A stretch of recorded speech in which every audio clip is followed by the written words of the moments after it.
Bonjour à tous, c'est le docteur Walid Mekidem et aujourd'hui on va parler de constipation et surtout de tout ce que ça peut engendrer avec des conséquences parfois que vous pouvez sous-estimer. Alors ce matin j'avais une patiente qui regarde souvent d'ailleurs mes vidéos et qui commente même et qui m'a dit ah la constipation si vous faites une vidéo sur le sujet je vais regarder parce que franchement ça rend malade. La constipation ça vous donne des vapeurs.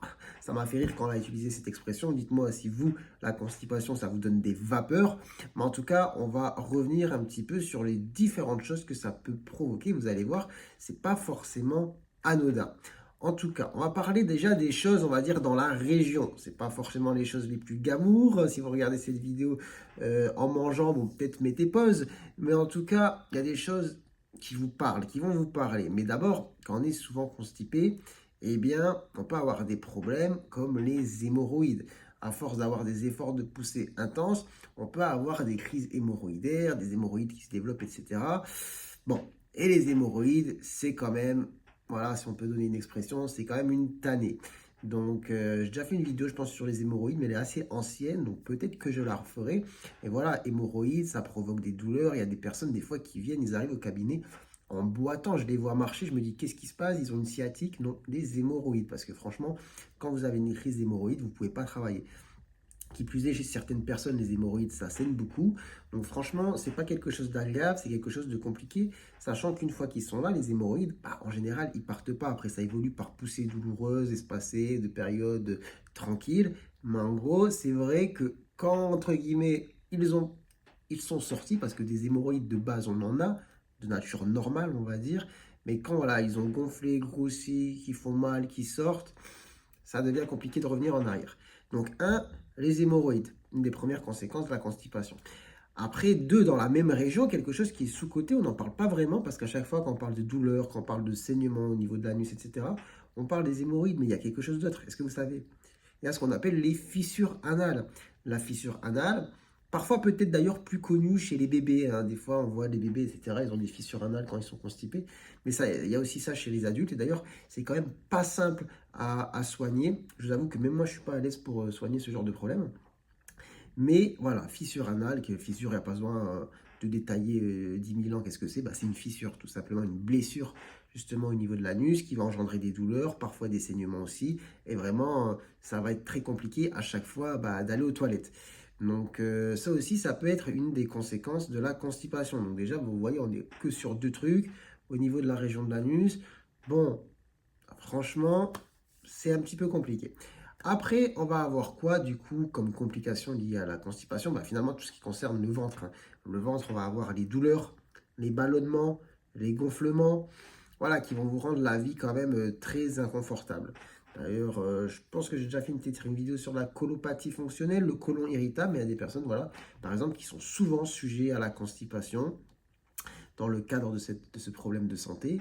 Et vraiment, c'est une galère, hein. À chaque fois qu'ils sont sur des périodes de constipation, ils sont gonflés, ils sont ballonnés, ils peuvent avoir des nausées aussi. Et vraiment, il y a ce mal-être, cet inconfort lié justement à la constipation. Au-delà de ça, si on évolue au niveau du ventre, sur une constipation encore plus évoluée, qu'est-ce que ça va donner? Ça va donner vraiment des grosses douleurs, mais des fois, ça peut donner des obstructions. On peut avoir une obstruction intestinale sur une très grosse constipation. Alors là, je parle peut-être d'un extrême et peut-être même qui va vous choquer, mais surtout par exemple chez des personnes âgées, quand on a une constipation chronique de haute intensité installée dans le temps, c'est pas quelque chose de rare d'avoir une obstruction intestinale qui va se manifester par des douleurs, par le ventre gonflé, par des nausées, vomissements, un arrêt du transit et des gaz. Voilà ce que c'est une obstruction intestinale. Et dans certains cas, ça peut toucher aussi des personnes plus jeunes. Parce que justement, récemment, j'ai fait une vidéo sur quoi? J'ai fait une vidéo sur le décès de Matthew Perry, l'acteur qui jouait dans Friends. Et en fait, en faisant un peu les recherches sur sa vie, une fois, il a eu une perforation intestinale sur justement une obstruction liée à la forte constipation dans le cadre de quoi? De sa consommation d'opiacés. Parce que oui, les opiacés, certains médicaments, certaines drogues peuvent donner des fortes constipations. Donc vous voyez là, c'était un jeune très constipé, totalement bloqué du ventre, chez qui l'intestin a finalement explosé. Il a dû avoir une opération On a dû lui faire une colostomie, c'est-à-dire en gros faire un trou sur le ventre où on abouche comme ça le côlon, histoire de calmer les choses parce que tout a explosé, tout est en feu. Et après, quelques temps plus tard, une fois que ça refroidit, on recolle les morceaux. Mais voyez, hein, j'invente rien. J'invente rien. Du coup, voilà les problèmes au niveau digestif, donc nausées, vomissements, inconfort, ballonnement, douleur et dans certains cas un peu plus extrêmes, les obstructions. Après, on va avoir aussi des choses qui peuvent être au niveau urinaire. Là, vous allez me dire, ah bon, au niveau urinaire, eh bien, effectivement, la constipation peut être un facteur de risque de ce qu'on appelle les globes vésicaux, donc la rétention d'urine. Des fois, je ne sais pas si ça vous parle, hein, peut-être vous avez jamais entendu parler de ça, mais c'est quand même quelque chose de fréquent, surtout quand on est aux urgences, d'avoir des gens qui ne peuvent plus pisser. Voilà, c'est bloqué. 3 litres dans la vessie, il n'y a rien qui sort. Et là, je peux vous dire que ça rend fou. Un, c'est hyper douloureux. Deux, ça peut rendre fou. Mais vous allez voir, ça, je vais y venir juste après. Donc, faire un globe vésical, une rétention d'urine sur des fortes constipations, eh bien, c'est carrément possible. C'est carrément possible. Donc, vous voyez, quand même, il y a beaucoup de complications liées à la constipation que vous ne connaissez pas forcément. Donc, je vais continuer. Ensuite, on peut avoir, je disais, rendre fou. Effectivement, il n'y a pas longtemps aussi, j'ai fait une vidéo sur voilà, les personnes âgées, fragiles, chez qui un petit truc peut tout dérégler. Eh bien, j'avais parlé de la constipation, parce que ça peut être un élément déclencheur pour créer un syndrome confusionnel. Syndrome confusionnel, c'est quoi? C'est un moment, voilà, c'est aigu, c'est-à-dire c'est pas chronique installé dans le temps de manière durable, c'est vraiment, il y a quelque chose qui provoque. Voilà, totalement confus. Vous savez plus où vous êtes, vous savez plus quel jour on est, quelle année on est. Vous répondez n'importe quoi aux questions. Les gens le remarquent. De toute manière, en général, ça finit avec un appel pour les urgences. Mais ouais, vous perdez la tête. Vous perdez la tête. Ça peut être le cas aussi dans le globe vésical que j'ai évoqué juste avant. Mais une grosse constipation, un fécalome, c'est-à-dire vraiment le fécalome, c'est le stade ultime. En gros, vous avez un rocher voilà, à l'intérieur du rectum. Et voilà, ça peut vous faire perdre la tête et vous rendre totalement confus. Donc vous voyez, ça joue même sur votre cerveau. C'est quand même incroyable de se dire que c'est la constipation qui vous dérègle totalement le cerveau. Donc c'est carrément possible. Donc voilà, en fait, j'ai déjà cité pas mal de complications, je réfléchis un petit peu. Bon, je pense avoir fait un peu le tour. Si j'oublie quelque chose, dites-moi en commentaire. Après, bon, évidemment, il y a quand même des choses qui vont favoriser la constipation. Bon, aujourd'hui, il y a quand même un facteur numéro un, même deux, je dirais, je le mettrai sur un point d'égalité, l'alimentation. Vraiment, pas équilibré, pas assez de fibres, pas assez voilà, de légumes, etc., que des aliments transformés, fast-food, etc., une alimentation très riche en graisse, très sucrée. Ça, c'est quand même the facteur de risque aussi pour la constipation. Et à côté de ça, quelque chose que je mettrais un peu sur le même plan d'égalité, peut-être un peu moins quand même, mais c'est le manque aussi d'activité physique et la grande sédentarité. Donc, s'il y a deux choses sur lesquelles il faut jouer pour justement avoir le meilleur transit, ce qui paraît déjà le plus logique, c'est l'alimentation. Manger mieux. Qu'est-ce que ça veut dire manger mieux? Ça, c'est tout un sujet.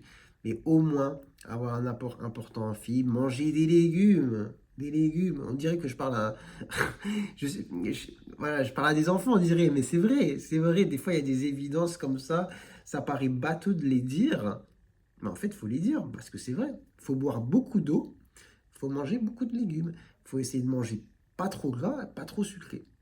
Voilà. Après, on n'a pas tous les mêmes transits, c'est vrai. Il y en a, vous allez me dire, moi je mange comme ça et pourtant je suis constipé. Oui, il y a des problèmes de santé qui peuvent provoquer de la constipation, plein d'autres choses, même des prises de médicaments. Mais déjà, pour une grande majorité des personnes qui sont constipées, déjà si on fait ça, quand même, déjà c'est quelque chose. Et après, à côté de ça, oui, il faut bouger. Si vous êtes tout le temps en mode posé, ça circule pas, le ventre ne bouge pas, et maintenant, ça va être un facteur important justement de constipation et surtout si à côté de ça, vous l'associez à une alimentation pas très équilibrée. Et si en plus à côté de ça, vous buvez pas trop, là, franchement, c'est un petit peu le combo fatal pour bloquer les intestins. Après, j'avais parlé de certains médicaments, c'est vrai, il y a des médicaments. Pareil, il n'y a pas longtemps, j'ai fait une vidéo sur le tramadol. Je ne sais même plus si j'ai parlé de la constipation dedans, mais oui, il y a des médicaments comme ça, comme le tramadol, la morphine, qui vont provoquer de la constipation. Il y en a plein d'autres, mais je ne saurais pas tous vous les citer. Donc, les médicaments, et puis je réfléchis un peu. Le stress, hein, après ça, j'ai peut-être pas des éléments tangibles pour vous le dire, mais oui, le stress, par exemple, tout à l'heure, je parlais de la colopathie fonctionnelle. Donc, la colopathie fonctionnelle, ça va être un syndrome qui va associer parfois diarrhée, parfois constipation, ballonnement, inconfort digestif, enfin bref, tout ça. Et c'est très lié à votre état psychologique. Donc, ça peut jouer. Après, des fois, il y a des constipations aussi qui sont très passagères, temporaires. Vous changez d'environnement, de lieu, vous partez en vacances, etc. Bon, il y a des choses qui sont vraiment aiguës. C'est pas trop grave, ça peut arriver. Et du coup, pour essayer de réparer tout ça, je vous ai donné un petit peu les tips principaux: alimentation équilibrée, beaucoup de consommation d'eau, limiter les trucs sucrés et les trucs trop gras, bien bouger, être, on va dire, essayer d'être le plus zen possible. Et puis, effectivement, après, il y a des médicaments aussi qu'on peut utiliser pour essayer de débloquer un petit peu. Il y a toute une gamme, du pas trop fort au très fort, de ceux qu'on prend par la bouche, de ceux qu'on met derrière. Enfin bref, voilà, je ne vais pas trop revenir sur les médicaments. J'espère que voilà, cette vidéo vous aura été utile, que vous aurez appris des choses peut-être que vous ne connaissiez pas. N'hésitez pas à la partager, à commenter. Donnez peut-être aussi vos petits tips en commentaire, vos petites astuces. Est-ce que vous êtes souvent constipé? Qu'est-ce que vous faites un petit peu quand ça arrive? Qu'est-ce que vous mangez justement qui vous débloque bien les intestins? Dites-le en commentaire. Et puis sur ce, écoutez, prenez soin de vous, prenez soin de votre santé. Et moi, je vous dis à très bientôt, je l'espère, pour de nouvelles vidéos. Allez, ciao, ciao.